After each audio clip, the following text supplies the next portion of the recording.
Ahora tenemos acá a Fernando Iglesias. Fernando, gracias por estar en Más Data. ¿Nos encierran de nuevo? ¿Qué es lo que puede pasar? Tu primera apreciación, por favor. Bueno, mi primera apreciación es que si uno hace siempre las mismas cosas, obtiene siempre los mismos resultados, ¿no? Y nosotros advertimos. Yo en mayo saqué un artículo en el diario de acá, La Nación, digamos, que decía, el título era "La cuarentena es un recurso escaso", en mayo. Y ese es un recurso que han gastado. Es como una quimioterapia. Vos no podés darle toda junta al paciente porque no sirve, porque no cura y porque los resultados a largo plazo son los que estamos viendo. Hoy estamos discutiendo esto porque el gobierno erró todo. Subestimó de entrada lo que estaba pasando en el mundo a pesar de las advertencias de la oposición. Después aplicó una cuarentena que al principio era razonable para preparar el sistema y después la transformó en una cuarentena eterna.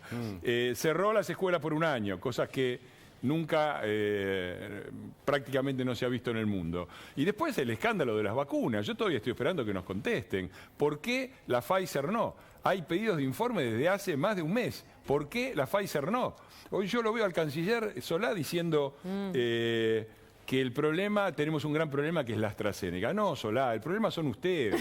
Porque si ustedes, en vez de apostar a la AstraZeneca y al negocito con Sigman, hubieran hecho lo que era razonable, aceptar los 14 millones de la Pfizer, aceptar lo que nos mandaba la Organización Mundial de la Salud y tener la AstraZeneca como uno más, no hubiéramos tenido este problema. El problema lo tenemos porque se dedicaron a apostar al negocio y a corrernos a todos con la industria nacional y la Argentina que era envidia del mundo. Quedó claro, ustedes, Fernando, muchachos. quedó claro cuando Ginés expuso ante el Congreso y explicó por qué en el contrato con COVAX, con este Fondo Internacional de Vacunas, se optó por la menor cantidad de vacunas, que eran 2 millones, en vez de por la mayor cantidad que Argentina estaba habilitada, que era 20 millones. Claro. Y lo dijo con todas las letras Ginés en el Congreso. Dijo, no, porque privilegiamos los acuerdos comerciales bilaterales que ya tenemos. En ese momento, AstraZeneca. Claro. El gobierno tiene que explicar esto. Y yo sí. estoy presentando hoy un proyecto también para que nos expliquen lo de Anvisa, lo de la Sputnik. Iglesias, ¿qué significa que los movimientos sociales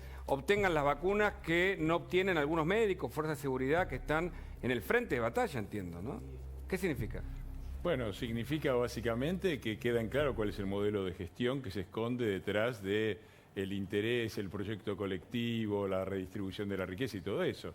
Miren lo que hicieron con las vacunas, que son una riqueza esencial, porque es la que te permite sobrevivir o tener mayores chances de sobrevivir. Primero, armaron un negocito con el empresario amigo y despreciaron millones de vacunas. Y después, con las pocas que llegaron, las repartieron como las repartieron. Vacunatorio VIP para los amigos de arriba y ahora viene el vacunatorio VIP para los amigos de abajo, que son los movimientos piqueteros y toda la base social. En el medio quedaron, porque después te dicen los trabajadores y los derechos de los trabajadores, bueno, los colectiveros, las cajeras de supermercado, ¿quién las vacunó? Entonces me parece que es muy evidente que el manejo que han hecho, que es el que han hecho siempre con toda la economía, eso hay que reconocerles la coherencia, que es negocios privados en nombre del interés público y distribución clientelista para arriba y para abajo de los recursos. Ezequiel. Fernando, te quiero hacer una consulta con respecto al Congreso específicamente. ¿Ves una disociación muy grande entre la agenda que está llevando el Frente de Todos? Por ejemplo, hace poco lo vimos con el Ministerio Público Fiscal, con los jefes de los fiscales, y lo que está pasando con respecto a la pandemia. Y quería saber si había alguna respuesta, si había algún plan de que vuelva Bisotti, de que haya alguna respuesta a los pedidos de informes sobre Pfizer, sobre AstraZeneca que han presentado. Sí, yo sumo uno hoy, un proyecto también para que venga Bisotti a explicar el tema. La agencia brasileña rechaza o muestra serias deficiencias en la Sputnik y corre como versión, pero muy consistente, que hay diferentes tipos de Sputnik. No sabemos cuál es la que se está dando acá, si hay replicación del ADN, toda una serie de problemas técnicos de la vacuna que tiene que venir a explicar la ministra. Y no lo hacen. Y déjame decir esto, a mí me molesta mucho cuando dicen, no, mirá la clase política, los temas que discuten. En el medio de todo esto están discutiendo la agenda electoral y la agenda judicial. La verdad es que la mayoría en el Congreso la tienen ellos y son ellos los que imponen la agenda. Lo único que falta es que nosotros, con la excusa de la pandemia, nos rindamos y les permitamos un sistema electoral que les permita reproducir al infinito este desastre y un sistema judicial que garantice la impunidad. Nosotros reaccionamos ante esto, pero volvemos a decir lo mismo. Acá lo único que debería tratarse en el Congreso son temas de urgencia relacionados con la economía, con las vacunas, con lo sanitario y algún tema así absolutamente de urgencia. La reforma judicial, es decir, la impunidad de Cristina, y la reforma electoral en un año electoral y sin consenso deberían ser la última de las prioridades. Y yo creo que ahora se vence el protocolo y creo que la posición que tenemos que tener es esa. Lo único que vamos a habilitar como tratamiento en el Congreso son los temas de urgencia. Todo lo demás, en el estado de desastre en el que nos han sumido, es completamente secundario. ¿Hay un plan, Iglesias, porque o no lo dan a conocer o digamos, no se sabe, pero por otro lado parece que el gobierno es proclive, digamos, a las restricciones y el gobierno porteño también accede en este acuerdo aparente de los últimos días? Bueno, eso habrá que ver cuando salgan los comunicados y se vea qué es lo que se hace. Yo lo que digo es esto, lo que se hizo fue un error. Esta idea masiva de nos encerramos todos, paramos las clases, no sirvió, no lo digo yo, lo dice Pedro Can, que la cuarentena eterna no sirvió para nada y lo único que hizo fue retrasar un problema que igual llegó.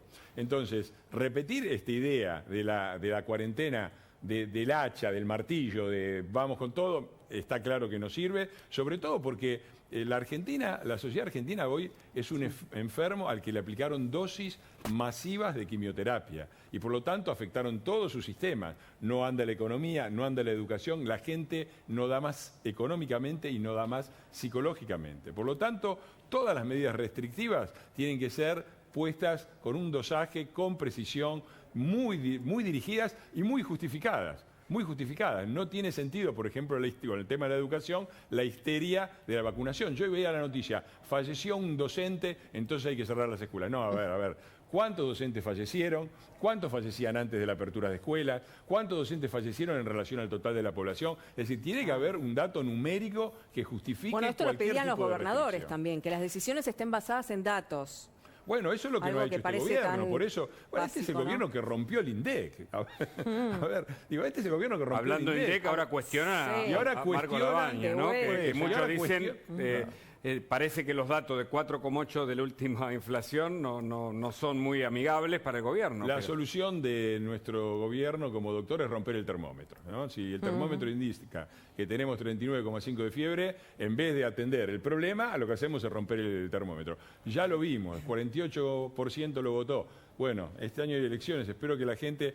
Porque recuerdo, me hace acordar una frase de Campanella, que es brillante. Decía, que la corrupción no nos haga olvidar la gestión. La gestión fue peor.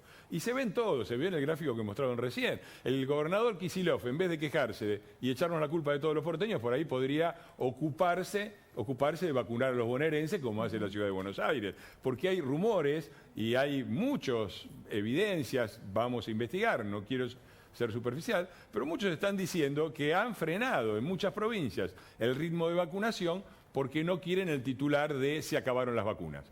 Entonces te las vamos dando más despacito para que no haya ese titular. Mientras tanto la gente se muere. Habría que dar todas las vacunas lo antes posible y conseguir más vacunas, porque todo esto que estamos discutiendo está muy bien, más cuarentena, menos cuarentena, está todo bien, pero de esto no se sale sin vacunas. Y el gobierno ha hecho una gestión horrenda de las vacunas que vamos a llevar hasta las últimas consecuencias cuando corresponda y cuando tengamos los datos necesarios. Esperamos que nos contesten alguna vez.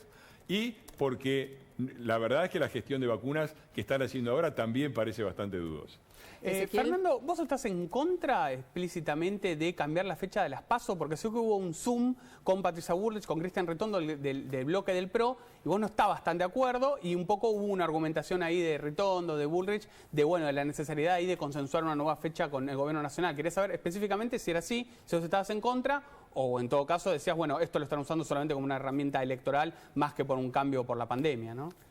Qué bien informado está siempre el diputado Spillman. Yo lo felicito porque hace muy Me bien. dijo diputado, Spillman, ¿escucharon? Spillman, muy bien. Tengo un sticker, quiero que lo sepan. No pero sabíamos que era legislador. Yo lo he ascendido dado la información que maneja. Tiene Me muy gustaría buena que me información, contara después ese un poco. No, acá es muy simple, está claro. Se le puso un condicionamiento que me parece que es mínimo, pero con respecto a que ¿cuál es? Ellos, como siempre, llaman a colaborar, hablan de la unidad nacional y después vienen con la amenaza. ¿Cuál es la amenaza?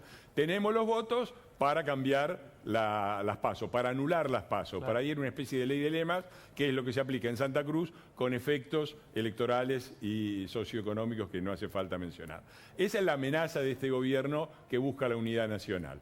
Ahora, ¿cómo respondemos a eso? La primera respuesta que se le dio fue, bueno, esto tiene que ser a lo sumo por un periodo solo y por lo tanto hay que incluir una cláusula que impida que esto se repita. Ahora, yo digo, agrego a todo esto, que una cosa mínima es que tienen que retirar, por ejemplo, el proyecto del procurador, porque no podemos estar discutiendo amistosamente y colaborativamente temas de régimen electoral, mientras además van por la justicia y van para voltearlo a casar. Y además yo diría que además deberíamos incluir por lo menos boleta única. Así que yo estoy, por ahora, en las condiciones actuales, completamente en contra de cualquier tipo de Ahora, postergación. boleta única, No hay Cámara, datos, claro. y déjame justificar por qué, porque Claro. no es cuestión de ser opositor.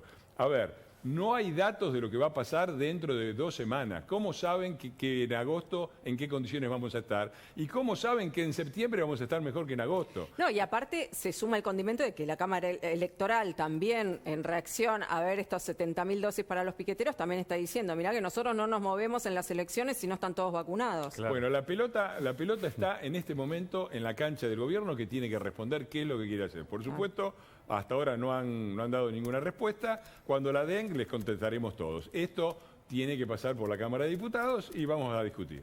Mariana, tenías una pregunta. Sí, tenía una pregunta. Quería preguntarle qué va a pasar con este intento de modificación de la ley de Ministerio Público Fiscal que acaba de mencionar y por qué la oposición no acudió a esta primera convocatoria. ¿Cuál es el plan? ¿Qué piensan hacer en ese sentido? Bueno, porque la primera convocatoria fue una convocatoria ridícula.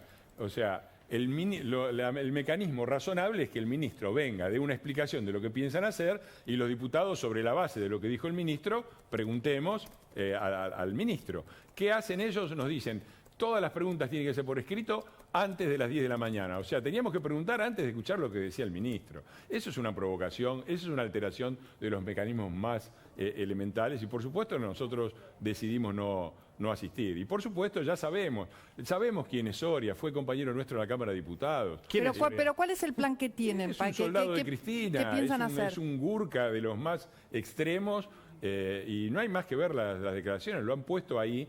En realidad el que maneja todo es el viceministro y lo han puesto a Soria Mena a hacer las declaraciones más picantes para que después las cosas parezcan más moderadas. Pero ya sabemos quién es Soria y la verdad es que lo del procurador es decisivo porque lo que quieren es meter un procurador que permita la impunidad de Cristina. La impunidad de Cristina. ¿Qué van a hacer para impedirlo? ¿Qué van a hacer para impedirlo, Iglesias? ¿Perdón? ¿Qué van a hacer para impedirlo? Todo lo que se pueda. Yo Pero, creo por que ejemplo, no hay que ¿qué? dar...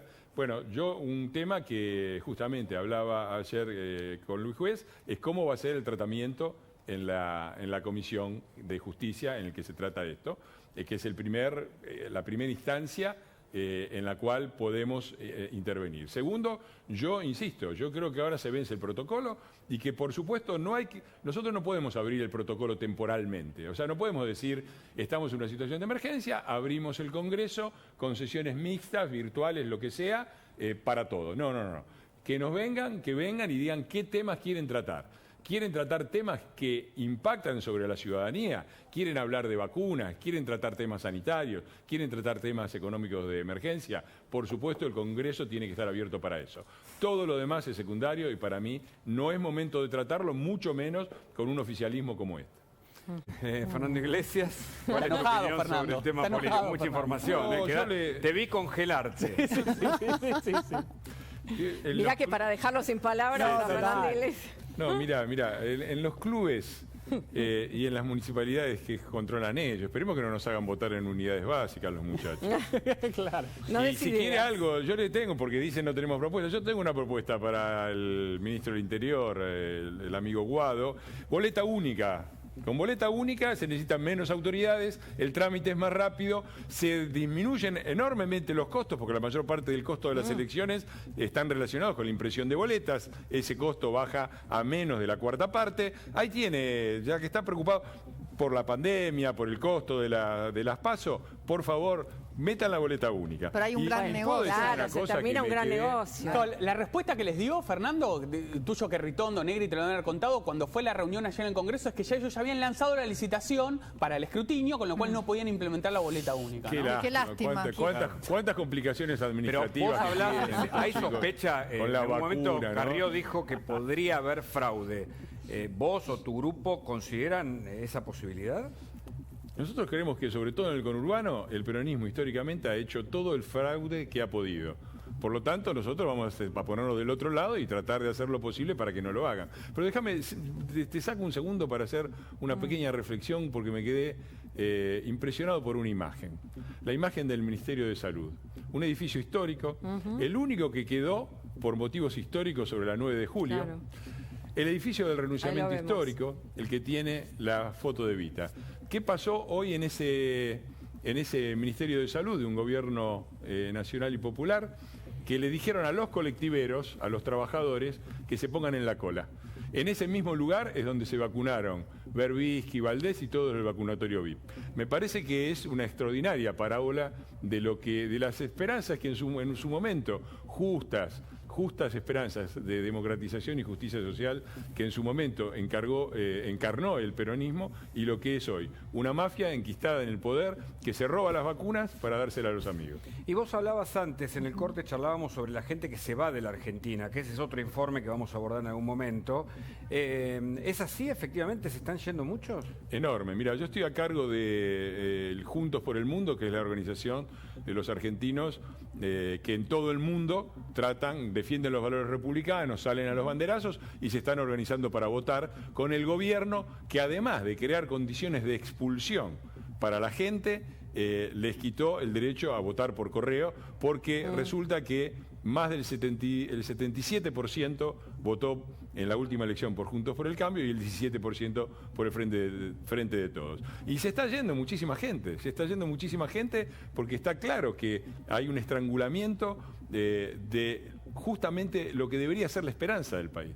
Porque este país no va a salir adelante sin los sectores más productivos, más avanzados y sin la juventud que se ha formado. Eso es lo que están echando. Está no solamente Galperín, sino cuántas empresas están cruzando el charco y se están yendo a otro lado a poner la sede en otro lado porque los asfixian impositivamente. ¿Cuántos